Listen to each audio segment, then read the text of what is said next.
So the headline as of the end of last week was NAR settles.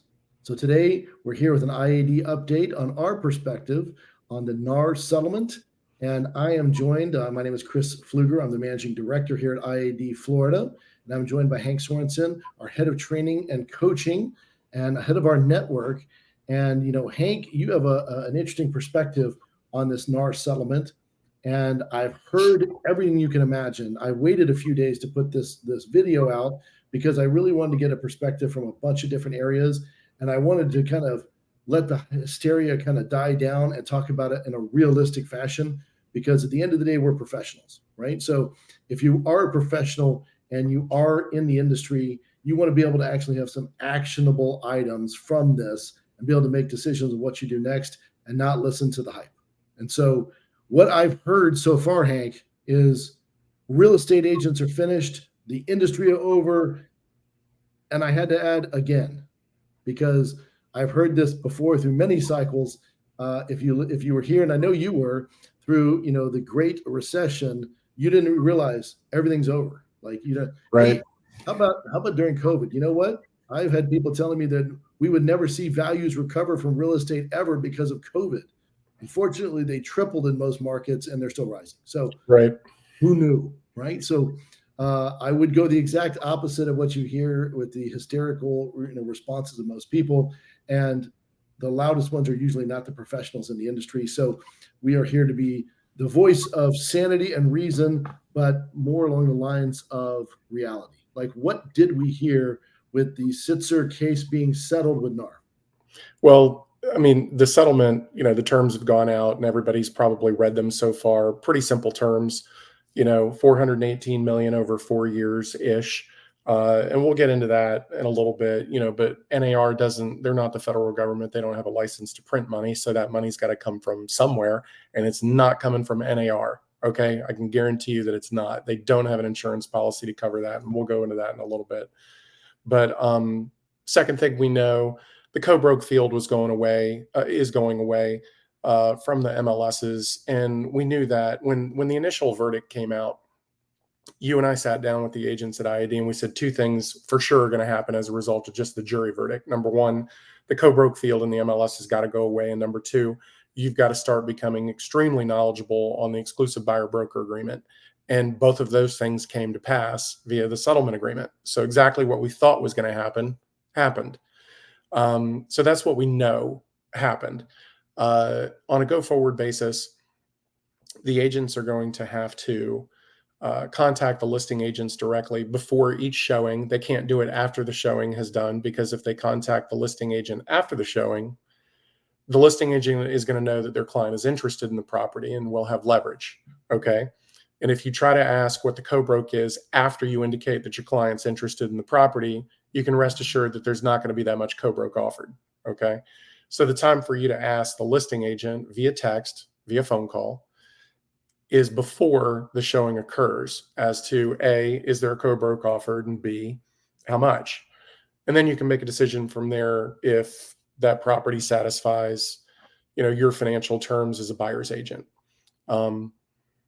What we also know is, number two, the buyer's agent is going to have to be able to articulate their services to the buyer as to exactly what value they bring to the transaction. Think of it as a listing appointment in reverse. Just like we used to have we have listing appointments with sellers. The sellers, you sit down with them at a dining room table.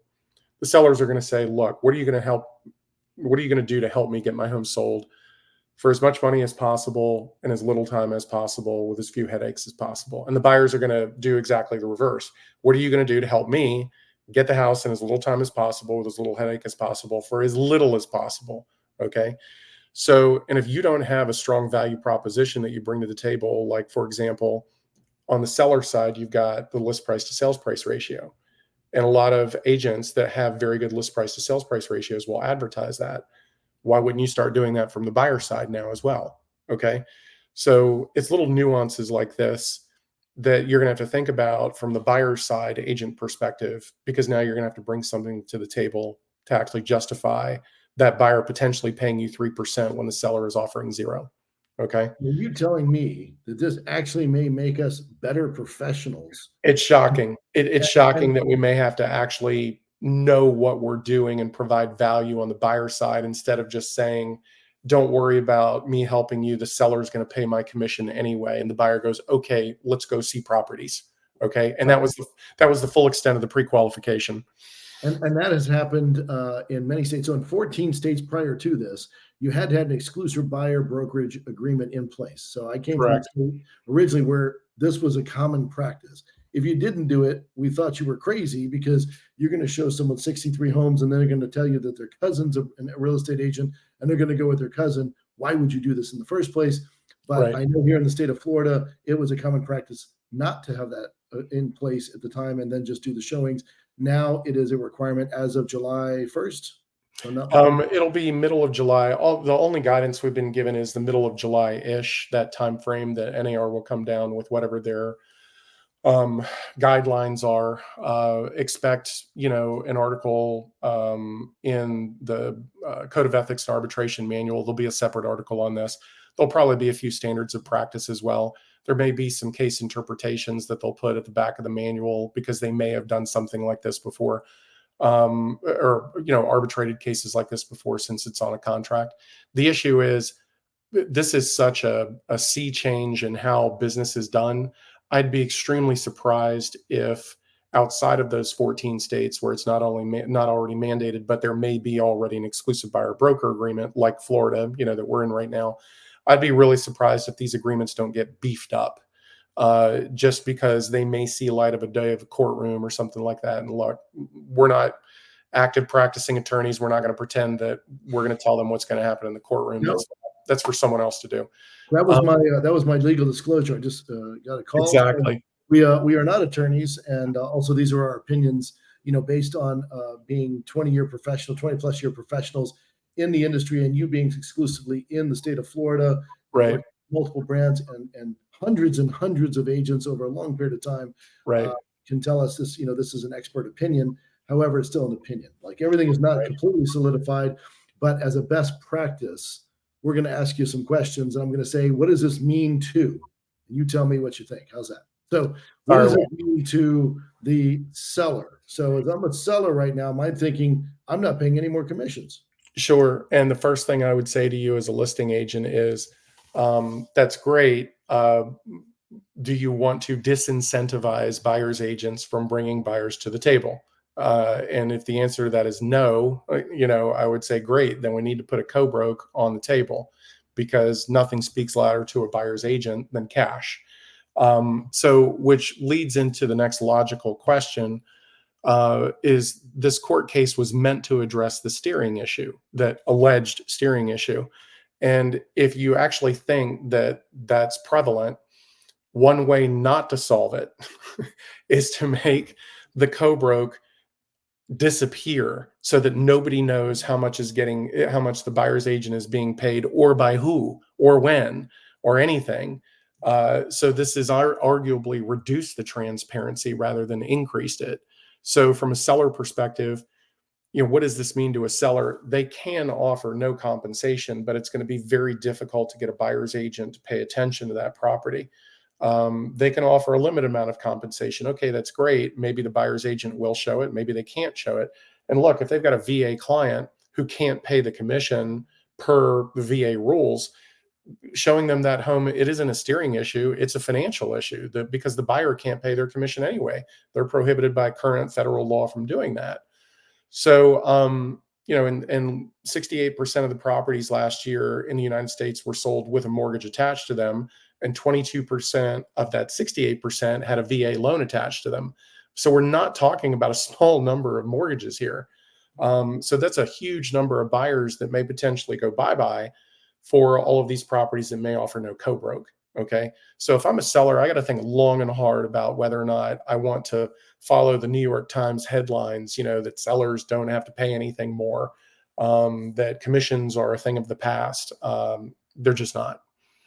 So, what does that mean then for the buyer or the buyer's agent in this case? So, if you're out there, what is the best practice? What are we advising our agents to do? So, from a couple of different standpoints, I know that there are lenders in war rooms right now that are developing programs so that they can season in the commission into financing it, okay, somehow, some way. And that, look, it may be as simple as doing the traditional, hey, the seller can pay for it out of just a generic 3% closing cost credit, or they can go ahead and the lender can push the commission into the deal and finance it via some, interesting loan product, what have you. That's for lenders to figure out over the short term, that can then be implemented long term. Um, if I'm a buyer's agent, what I've got to do right now is this: I have to hone my skills really, really, really quick. You've got about 90 days until this rule goes into place, and at that point, you're going to 90 or 120 days. It's going to be in place that you have to use this exclusive buyer's broker agreement, which you've never used. 99% of the buyer's agents have never used this in their entire lives, outside those 14 states that mandate them. So they've got to become very familiar with this document and all of the traditional questions that may be caused as a result of that exclusive buyer broker agreement. Just like sellers have questions at listing appointments, um, sometimes presented as objections, you're going to get the exact same thing from the buyer side, because the buyers, their number one question is, how much money do you think you can negotiate off of homes that are in this price category, given the neighborhoods that we want to be in, blah blah blah. And then how much of that commission am I realistically going to have to pay, because I've only got a finite amount of funds, and if I'm spending that money on you, I can't put it toward the house. So, and the buyer's agent needs to know that in advance, because before they can present an offer, they have to know what their buyer is capable of bringing to the table at cash to close. So there's a lot of stuff that's got to be done in advance on prep work that the buyer's agents have just never done. So from a buyer side and buyer's agent side, that's what they're going to have to get familiar with really quick. And it sounds like some of this is going to be, some creativity is going to be applied to the overall system, because there's a lot of things going on and we're not sure how it's going to react. But at the end of the day, if you're a buyer or a seller, you still want to either buy or sell a home. So that's not changed. And if you're a buyer's agent and you've now filled out the EBBA 6TB form appropriately, which now you have to do after in sometime in July, and you're no longer able to find the co-broke commission on the MLS, you have to take an additional step and reach out to, as you mentioned early on, to the listing agent to find out what the co-broke is in this particular case. And if they're in a right kind of market, that's a level market, right? You're not in a heavily leaning toward the buyer side or the seller side in a market on homes, then you're probably going to have someone put in there what you would assume is a natural co-broke. Well, it might be 2%, it might be 3%, it might be 2.5%, whatever it is in those markets, but probably a traditional co-broke. And you're just going to make note of that so you can proceed as you normally would and advise your clients. And so someone wants to buy a home, someone wants to sell a home, and each one is represented. That part hasn't changed. The additional form has changed for anyone outside those 14 states. And the additional call and how to approach it may change. How financing occurs, it may have to be reconsidered. But at the end of the day, real estate will go on. So we're not done yet. It will. Real estate will go on. The one additional thing with buyers, well, with all agents, listing agents and buyers agents, I don't. In listening to different sources and podcasts, et cetera, what I've been able to piece together is, look, NAR doesn't have a license to print money. They're not the federal government. Okay. There is no insurance policy that exists to cover antitrust damages. It's an intentional tort. It'd be the functional equivalent of having an E&O policy cover you for fraud. There is no such thing. That policy does not exist in America. Okay. So there is no policy to cover antitrust damages. NAR did have an antitrust cost of defense policy. So it paid for their attorney's fees and court costs that they incurred. The issue was they only had $1 million in coverage on that policy. Okay. In a complex class action antitrust case, I would be shocked if they didn't spend $1 million within 18 months on a case like this. And this case was going for 3.5 years. Okay. So if I'm reading this correctly, you're saying that it's a potential, money has to come from somewhere, that we could expect to see And this, we're just prepping agents out there. We could expect to see, if you're part of NAR, an increase in your fees. I'd be very surprised. Yes. If you do the math on 1.5 million agents, which are 1.5 million realtors, which is a little bit above where they're at. I think they're at 1.496 right now, as of this recording. But if you calculate on 1.5 million agents, it's right around 65-ish dollars per agent, because it's for a 4-year period. It's going to be over 4 years starting next year. Look, they haven't approved it, but it's like I said a couple of months ago to our agents. Here's what I know. Here are the two things that I know that are going to happen, and they happened. The co-broke field's going away, and you've got to sign the exclusive buyer broker agreement. So NAR is going to have to find this money from somebody, okay? And it's going to be every single agent that's on the roster for NAR. $65, $68 a year for the next 4 years starting in 2025, but it should only be a 4-year thing. But if the membership for some reason goes down, say 20%, because that number of agents just don't want to be members of NAR, the market takes additional agents out, which the market has been doing anyway, and it goes down to 1.2 million. That's closer to $80 for each year for a 4-month period. Look, that may not come to pass at all, but if it doesn't come to pass, I don't know where NAR is getting that money from. I don't know of any other source. So are you telling me, so it doesn't seem like it's that much money, individually, but it's enough to probably sway some people to stay or not stay within the organization. So we should see some movement, not shocking to anybody, I don't think, No, especially given the market we're in today. So that doesn't shock us either way. But, the thing for me, and I guess we can kind of get to the crux of this is, be smart, be prepared, and be a professional, right? So you have to understand what this means to you, how you're going to handle it. You have to have talking points for clients, whether you're a listing agent or buyer's agent. You have to have those points anyway. You should have a nice professional presentation one way or the other on both sides. And you should be able to step up and be able to make some additional tweaks in how you do your business so that everything can move forward and you can get to the end of the day, which is helping people buy and sell homes. And this is their dream home, their largest purchase and asset in most people's lives. And that is your job, is to make that happen, is to help that transaction occur. And so none of that has changed. We may have a few extra steps. We may have to keep our eye on the ball a little bit differently. We may have to be a little bit more prepared and professional. But at the end of the day, real estate is still real estate. it is. It's going to be a little bit less efficient. It's going to be a little less transparent. But other than that, there's no substantial difference that is resulting from the settlement that is, restructuring of an entire business silo or something like that. It's just not. We already had 14 states doing exactly what NAR just agreed to do, okay, with respect to the exclusive buyer broker agreement. So it can't be that hard. It's just going to be a little bit less transparency on the co-broke. I would be surprised if we'll put it this way. I'm not aware of anything that prohibits any of the portals, Zillow, homes.com, Redfin, anybody, the major ones that most of the buyers look at.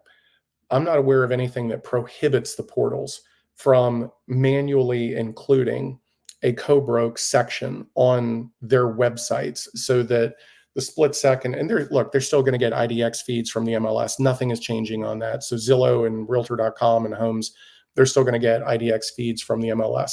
But I'm not aware of anything that stops them from then including a field that any listing agent could then manually log into into the Zillow portal and manually include what the co-broke is that they're offering. Okay. And I think actually the buyer side portals like Zillow, like Realtor.com would be extremely intelligent to do that, and make it optional so that there was no mandate that any realtor put any co-broke in there, and it could be zero. There can't be any agreement to do anything if you're not required to do it anyway. Okay. Reminder: Hank is not has any insight into Zillow or Homes.com's operations, but thinking as a professional and thinking of the creativity that could exist, given the technology that exists today, one might think that could be an outcome that you would expect to see, and probably a nice convenience for a lot of the buyers agents out there. Not only would it be convenient, but Zillow's clients are buyers agents. So why wouldn't they want Wait a buyers? minute. all looking at their website to find out how much they're getting paid. So at the end of the day, none of this is predetermined. It's not set in stone, but you can almost take a few extra steps to make these things. You start thinking to yourself, I'm thinking if we're thinking it, someone else is thinking it. And, these are things that may come to fruition. We're just sharing our thoughts. Exactly. That's all we're doing. Well, Hank, I have to say this has been informative. Again, we go back to professionals are going to find a way to help represent their clients as they have for many, many years. Real estate is not over. The real estate agent is not out again. And we are back to, hey, we have to make a few adjustments, but this time it's on a larger scale basis. But hey, maybe that'll make us even better, right? So that's the way I look at it. We are now informed. We are now prepared. We will keep our ear to the ground and see if there's anything else coming. But at the end of the day, we've prepped our agents at IAD to do exactly what they need to do for months now in anticipation of hearing this. And the only thing I can tell you definitively, what I found out last Friday when this came out, was there was some that solidified what we needed to do and what we were thinking, as opposed to a bunch of ambiguity and uncertainty around it when we did not have this. So at least we have some direction. And that's the good news for agents out there. So keep calm and continue to sell real estate. So great. All right. Thanks, Hank, for joining. Yes, sir.